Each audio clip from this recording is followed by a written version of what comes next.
So I went back to that class again the next day, and I was just a tiny, tiny bit better. And by the end of the class, I still felt like I was going to throw up. I still felt like it was the hardest workout of my life. But there was something inside of me that said, if I kept doing this, it was going to be something that was going to help me. So I continued going back to that same yoga studio, and over the next 6 months, kept getting better. I was getting more flexible, I was getting stronger, and within no time, I started to ask lots of questions about really what yoga was. And I started to look at yoga not from the perspective of some new age angle, but what I was looking at was from the perspective of a strength and conditioning specialist.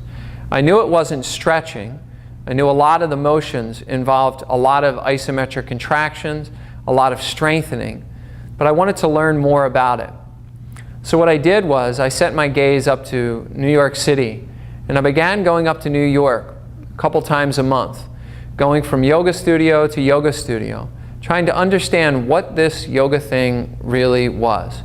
Some yoga was hot, some yoga the room was cold, some was very physical, some was very soft, very relaxing. Some I felt like I was back in Catholic school, getting told on how to live my life and how I should be acting. Others didn't really care much about any of that. It was just more about the workout. And what I began to do through that experience is develop what is now today empowered yoga.